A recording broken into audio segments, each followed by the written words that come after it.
Amazon दुनिया की सबसे रहस्यमय जगह है। यहाँ पर कई ऐसे रहस्य हैं जिससे आज तक पर्दा नहीं उठ पाया है। लावा की तरह खौलती नदी से लेकर हाथी को खा जाने जितने बड़े एनाकोंडा तक, और यहाँ ऐसे भी पेड़ हैं जो कि चलते हैं। क्या ये सब सच है या बस एक दंत कथा? हम आपको यही बताने वाले हैं, तो चलिए 5 मिनट में आपको अमेज़न के जंगल का सैर कराते हैं। बस आप इस जंगल में घूम न हो जाइएगा। Number 6, boiling water. अगर आप कभी अमेज़न जंगल में जाते हैं और आपके सामने कोई नदी दिखती है तो तुरंत उसके पास मत चले जाना या फिर डायरेक्ट उसके अंदर कूद मत जाना, क्योंकि इसके बाद आप पानी के बाहर नहीं बल्कि सीधा इस धरती से बाहर निकलेंगे, यानी कि यमराज के पास। क्योंकि अमेज़न जंगल के अंदर कई ऐसी नदियां हैं जो कि उबलते पानी के साथ बहती है। इसके अंदर पानी का तापमान आमतौर पर 45 डिग्री सेल्सियस जितना होता है और दिन में कई वक्त ये तापमान बढ़कर 110 डिग्री सेल्सियस जितना भी पहुंच जाता है, यानी कि इतना ज्यादा है कि एक बार आप इसके अंदर जाएंगे तो कभी भी बाहर नहीं आ पाएंगे।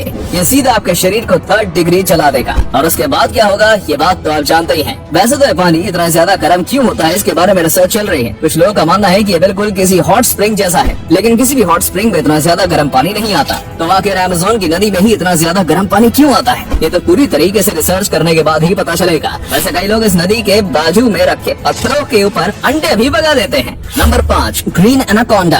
अमेज़न फॉरेस्ट को और भी ज्यादा खतरनाक बनाने के पीछे एनाकोंडा सांप का भी हाथ है। अब आप ही बताइए, ऐसे सांप के पास कौन ही जाना चाहेगा जो कि चुटकियों में आपकी जान ले सकता है। माना कि एनाकोंडा के पास जहर नहीं है, लेकिन इसकी शारीरिक शक्ति किसी भी इंसान को हरा सकती है। और रही बात इसके खाने की, तो ये किसी भी चीज को खा सकता है। और किसी भी चीज से मेरा मतलब है किसी भी चीज को, क्योंकि इसे जंगल में कई बार मगरमच्छ, हिरण, यहाँ तक कि तेंदुए को भी खाते हुए देखा गया है। और कई बार इनके पेट में से इंसानी अवशेष भी मिले हैं। पूरी दुनिया में कितने एनाकोंडा मौजूद हैं ये बात कोई भी नहीं जानता। और साथ में ये बात आप भी नहीं जानते होंगे कि एनाकोंडा की कोई उम्र नहीं होती। ये तब तक बढ़ते हैं जब तक इन्हें कोई बीमारी न हो जाए या फिर ये भूख से न मर जाए। इसलिए कई बार विशाल कई एनाकोंडा को देखने का भी दावा किया गया है, जो कि एक हाथी को भी खा सकता है, लेकिन इसके पुख्ते सबूत नहीं मिले हैं। और अब तक सबसे बड़ा जो एनाकोंडा मिला है वो 33 फीट का था। स्थानीय लोगों का कहना है कि उन्होंने 50 और 100 फीट जितने बड़े एनाकोंडा को भी देखा है। और इस वीडियो में आपको जो एनाकोंडा दिख रहा है वो भी बेहद बड़ा एनाकोंडा है, लेकिन इसे मापा नहीं गया, क्योंकि पहले तो ये लोग यहाँ से डर कर भाग गए और जब ये गार्ड के साथ वापस आए तब ये मिला नहीं, लेकिन यकीनन अब तक मिले एनाकोंडा से बड़ा था।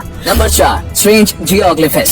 अगर आप अमेज़न जंगल को ऊपर से देखेंगे तो आपको कई ऐसी चीजें दिखेंगी जिसे देखने के बाद आपको यकीन नहीं होगा। जैसे कि पूरे अमेज़न जंगल में कई ऐसे अजीबोगरीब पैटर्न्स बने हुए हैं जिन्हें बस ऊपर से ही देखा जा सकता है। इन पैटर्न्स को बनाने के लिए जमीन पर कई प्रकार की लाइनें की गई हैं। यहाँ तक कि कई जगह पर तो अजीबोगरीब शेप्स के पत्थर भी रखे गए हैं। अब इन सब चीजों को क्यों और कैसे बनाया गया था, ये सब आज तक रहस्य बना हुआ है। इसे बनाने के पीछे का सबसे पहला निशाना एलियंस को बनाया जाता है। कहा जाता है कि एलियंस ने ही किसी न किसी वजह से इसको बनाया होगा, क्योंकि दुनिया के कई कोनों में से ऐसी कई चीजें देखने को मिलती हैं, जैसे कि नाज़का लाइन्स जो कि पेरू में है। और कुछ का मानना है कि इस तरीके से एलियंस आपस में बातें किया करते थे। और वैज्ञानिकों ने कहा है कि हो सकता है ये सब चीजें अमेज़न के जंगल में रहने वाले आदिवासियों ने बनाई हो। जैसा कि आज के वक्त में मनोरंजन के लिए कई सारी चीजें मौजूद हैं, लेकिन उस वक्त ऐसा कुछ नहीं हुआ करता था, इसलिए कहा जाता है कि ये सब उन्होंने अपने मनोरंजन के लिए किया होगा। लेकिन वहीं पर आखिर इन्होंने उन चीजों को बनाया कैसे, क्योंकि बिना किसी मॉडर्न टूल के इंसानों के लिए इसे बनाना इम्पॉसिबल है। Number 3, O2। अच्छा, अभी आपको कोई पक्षी दिख रहा है? शायद नहीं दिख रहा होगा,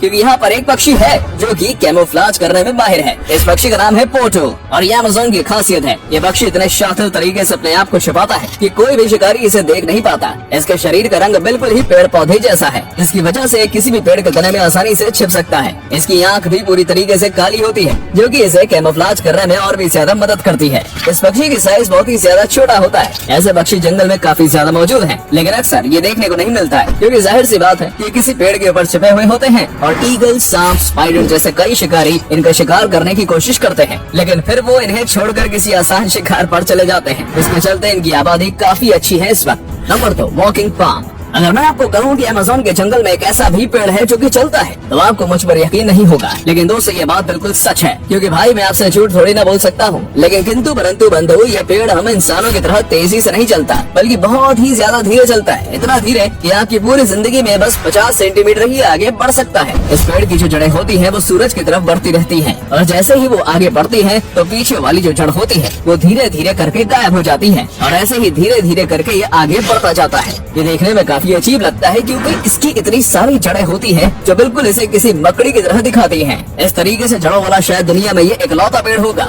और ये पेड़ चल सकता है वो तो एक अलग ही कहानी है। Number 1, plastic eating fungus. दोस्तों हाल ही में येल यूनिवर्सिटी की एक प्रिया आनंद नाम की लड़की ने अमेज़न के जंगल में से एक ऐसा फंगस ढूंढा है जो कि अब इंसानों की सबसे बड़ी समस्या यानी कि प्लास्टिक को खत्म कर सकता है। जी हाँ, आपने बिल्कुल सही सुना। इस लड़की ने इस फंगस के करीब 60 सैंपल लिए थे और उसके ऊपर वो कई रिसर्च कर रही थी और इसी बीच पता चला कि ये जो फंगस है ये प्लास्टिक को खा सकता है और इसे डाइजेस्ट भी कर सकता है, यानी कि वो पूरी तरीके से प्लास्टिक को नष्ट कर सकता है। साथ ही में ये बहुत ही ज्यादा कम ऑक्सीजन की मात्रा में भी आराम से उग सकते हैं, इसलिए अगर ये पानी के अंदर भी उगाया जाएगा तो फिर ये आराम से पानी के अंदर भी रह पाएंगे और ऐसा करके पानी के अंदर के प्लास्टिक को और जमीन के प्लास्टिक को खत्म किया जा सकता है। लेकिन ये सब आगे की रिसर्च ही बताएगी।